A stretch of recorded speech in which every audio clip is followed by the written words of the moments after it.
Yeah, I heard you've been shit talking isekai recently, Joey. No, I just told facts. Boy, you shit talking. What? I just told facts of the fact that apparently Daddy Kadokawa. Dude, this headline was so funny. Yeah. This was a funny headline. That Daddy Kadokawa has lost like more than 50% revenue over the past year. And they were like, and reporters were like, so what do you think was the reason for that? And they were like, too much isekai in it. And everyone collectively went, no shit, dog. I mean, this is Kodansha, right? Yeah, this is this is Kodansha. Yeah. Damn. Yeah. But I think, that also explains why the just I guess fantasy has come back in a way, especially in the anime scene, is because like fantasy never went anywhere. No, fantasy never went anywhere, but I think it's also the fact that people were just like, oh wait, we can tell a lot of these isekai stories without it being an isekai. We can just make it a fantasy. Well, I think as the isekai watcher, yes, there are too many isekai. 100%. But I feel like even like nowadays, the isekai genre is getting to a stage where it's like the mega hits have established themselves so well. Yep. And no one is focusing on the like one season isekais that just gets like taken out and forgotten. Well, no, that's the exact criticism I made in my video as well. It's like, I'm not sitting here being like, we should just abolish all isekai, because obviously there's so many fucking great isekai, but the problem is that there's no good new isekai that has overstepped or even gone up to the same level of a boundary as like the ones that established it, fucking 10, 15 years ago. Yeah, and I think, even this season right now, we are having like ReZero going into season 4. Season 4, which I think is the strongest season that we've seen thus far. We've had Slime. I got reincarnated as Slime. I think that has been announced. When's the last time you heard this? I think that's been announced for 5 cores. This newest season is going to be, I think, 5 cores? 4 or 5 cores. Holy shit. Yeah. That's a full year. Yeah. Damn, that. I want more of that, because the last time I even remember that happening was World Trigger. They got like 70 episodes. Yeah. And I don't know why. And I watched all of it. Yeah. Oh, we're getting a Yojo Senki Yojo season 2? Senki is coming back as well. I think perhaps one. Mushoku Tensei as well. I'm so excited. I'm actually so excited to see, because I heard this. You told me this is like where shit's about to get real. Well, what do you mean? In Mushoku Tensei, this next like arc. I don't know about Mushoku Tensei. I talk about ReZero. Maybe ReZero. ReZero. And shit has gone real. In this new season of ReZero. I hadn't watched the season of ReZero that we just had. Season 3? Yeah, season 3. Should I watch it? I haven't finished season 3. Yeah, season 3 is great. Season 4 is even better. Okay. If you got past season 2 and you don't like the slower kind of like character building, world building kind of season.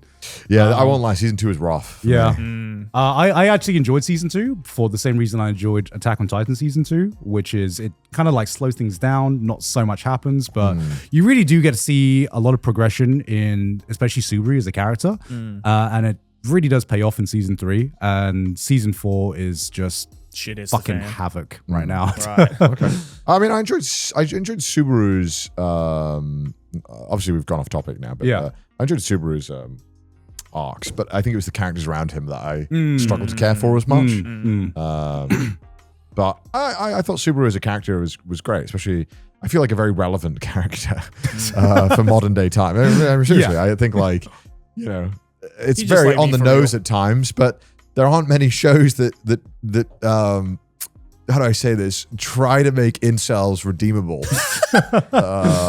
What I've come to appreciate it's about true, man. It is true. Yeah. What I've come to appreciate about it is just how like as opposed to something like Mushoku Tensei, which I feel like the characters in there are like maybe a little bit more. Is grounded the right words? It's a different vibe, but ReZero is just unapologetically just like Subaru as a character is just unwavering in the face of adversity. He is probably the poster child of what a typical protagonist should be. He goes through struggles and he wavers sometimes, but at the end of the day, he is always just unwaveringly positive no matter how shit of a situation he is, and he finds a way. Whereas Mushoku Tensei, which is just like, okay, here is just a very interesting drama with some uncomfortably realistic characters sometimes. That well, yeah, I mean, like Mushoku Tensei, whereas ReZero feels like, okay, this is the character, and we will allow the world to kind of redeem him through him kind of learning that, hey, maybe the way I view the world and I view women and all this stuff is not great. Maybe I should respect the people around me a little bit more. Yeah. But whatever, like, I'm not getting into all that. The Mushoku Tensei is really interesting because I feel like it's got that vibe of the story of like when you move school and you think no one's going to know you're a loser, but somehow they sussed it out. And everyone in the world knows that Rudy's a loser. And there's this kind of vulnerability. They found his Facebook profile. Yeah, there's this vulnerability to it that I think works really well, where it does feel genuine because Rudy feels like a reflection of that worry of everyone viewing you as a loser. And I think then how do you kind of get past that? I don't know. It's interesting. But I think the things that both the shows do well is that they don't celebrate this mentality of like I don't know. I guess the only word I can think of it is like incel. I don't know, because I feel like there's a better word here that I could use to describe this character type. But you know what I mean, like the kind of guy that just like the otakuism. Because I guess I mean they were both written before the incel kind of like movement. I guess it would be otaku, right? Otaku, maybe hikikomori kind of. Yeah, where it feels like there is a massive market to cater towards people who want to feel like safe in that mentality of like Guna and otaku, and that's fine. Those shows are fine to exist. But I think at these shows, what they do particularly well, and why the stories are so engaging, is that they kind of challenge that way of like seeing the world and using this character who kind of sees it one way and just kind of slowly changing them and pushing them through different factors.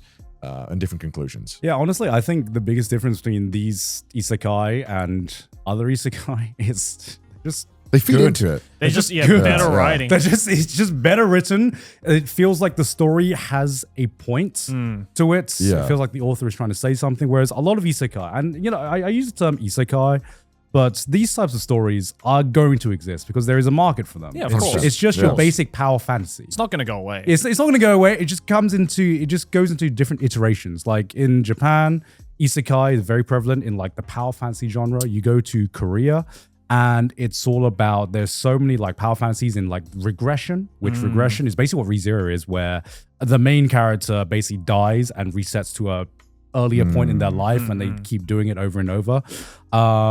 In China, it's all about cultivation. There's a lot of like very cheap cultivation stories. So like every country has its own iteration of what is basically the same story of I want to feel powerful. Yes. You know? Yes. And there is a different mechanic to make me feel powerful.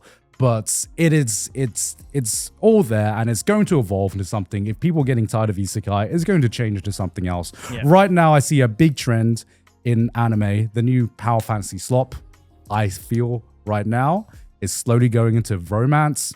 My God, this season, I'm calling it out. I'm calling it out right now. This season has so many fucking romance shows, and so many of them have exactly the same concept, which is shy guy, probably a nerd or something. Yeah. Probably a nerd.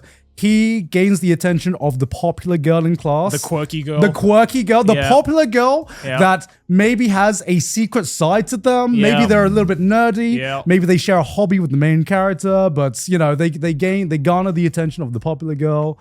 And the romance, the spark starts. Yeah. It's like people saw Dress Up Darling and was like, all right, do that. Run it back. I think the problem I have with a lot of isekai and a lot of romance like this, like you mentioned, is that like if I feel like the plot is equivalent to a porn, you've failed me. Like I seriously, it's like, why does the girl like me? Because she does. It's like, that's it. Yeah. So there's some reason, I like load into the world and everyone wants to fuck me. It's day one. I'm drowning in pussy. Yeah. Why? Because why not? It's like an all ages porn. Yeah. And it's like these stories, it's like, I'd rather watch porn. At least I can fucking beat my meat and be done with it. And I don't feel bad about closing it on minute 12.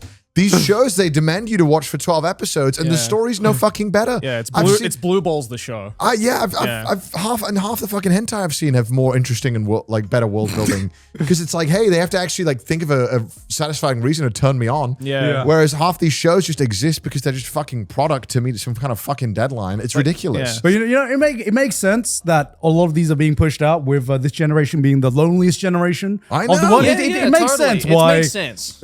Obviously, This is all a product of the current generation. Yeah. It's understandable. Like I feel like I have never felt this more like than looking at this list of like anime is a product. Like, and I feel it, man. Like, because it's like half these shows, and even when no offense to Daddy Katakawa, it's a lot of these shows. It was like, this is a who is this for? Yeah. Like some of these shows, I was like, this well, that's exists. the thing, right? Is that like, it's not like there's like a massive proprietor of these shows, right? who could this possibly be for? And that's the other like, It's like it exists because someone in a fucking boardroom was like, make it. Yeah, Like, well, there's no, well, like, that's the other there's thing no too, right? fucking It's like I passion. also blame like the authors in a sense as well of these. I Kinds blame of them. shows. I blame No, them. I do, because, let's like- bully them. No, because like, Joey, I blame the audience, man. The author is just trying to get paid, man. well, no, You know? but that's the thing, right? Is that like I feel like if you're an author, and a lot of this comes from like Shousetsu Kaninado and these like indie self-publishing websites in Japan that a lot of these like isekai shows get picked up from nowadays.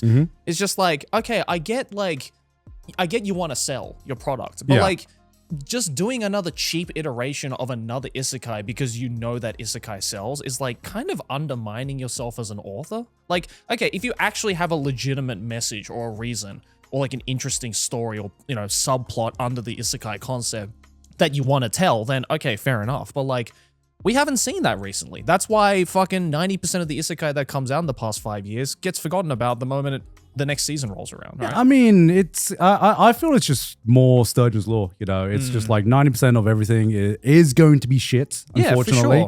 For But we are now getting to the point where the 10% of good stuff is still staying around. Totally.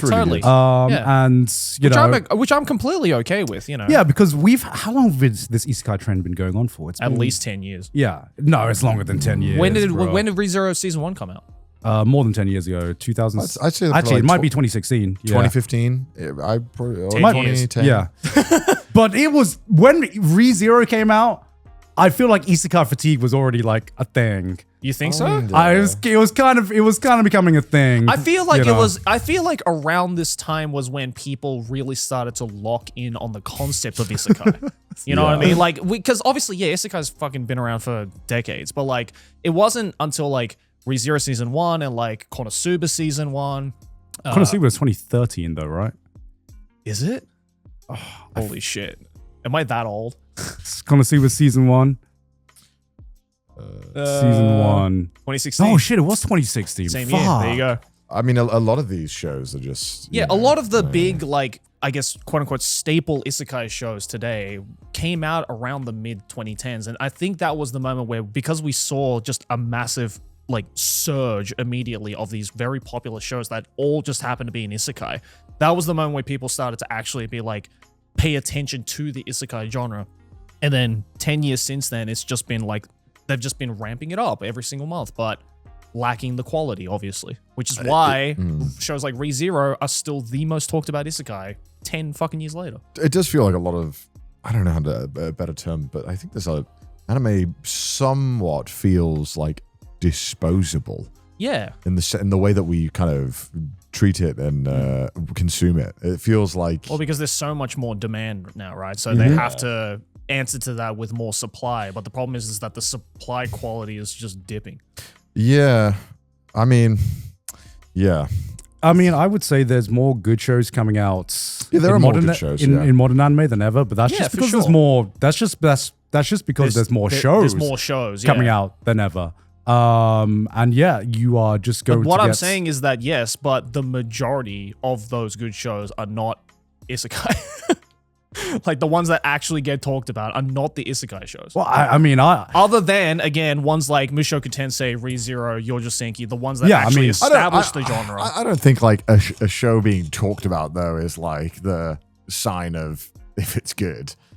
yeah, I would say. Yeah, but the problem is no one's watching them. Yeah, I would say within the isekai genre, in general, especially, it's like the main players, the juggernauts are already established. Yes. And I have not seen like many isekai shows that have reached that level of just like hype. I think the most recent one I can think of that I've really truly fell in love with was probably Eminence and Shadow, and I think that was 2021 something, maybe a bit later than that. But it takes like 100 stinkers to get one good one. No, totally. You know, totally. And yeah, sometimes it takes a while, but when we are getting we have gotten to the point now where there are like 5-6 amazing fucking isekai shows that are getting into the season 2, season 3, season 4s, you know. This year, not just for fantasy, it's been, I mean, fantasy and isekai are basically interchangeable at this point. But this year we're getting fucking Mushoku Tensei, Re:Zero, Sentence of a Bookworm, all within like a few months of each year. Slime as well, which is another great isekai. Yojo Senki as well, which is one of the I'm surprised it took this long to get like season 2 of this one as well. I feel like it's hard now with the amount of new isekai shows coming out for one to get like a good adaptation, because a lot of them don't deserve a good adaptation. And yeah, it just seems like fantasy is in the best phase it is right now, not just in the isekai genre, but in all of fantasy. Dude, they beat up fucking sci-fi, spat on it, and threw it on the side of the road. Yeah, legit. Sci-fi's dead. Yeah. In anime. Yeah. Can we bring that back though? Sci-fi is so sick. Well, I think we need more sci-fi, bro.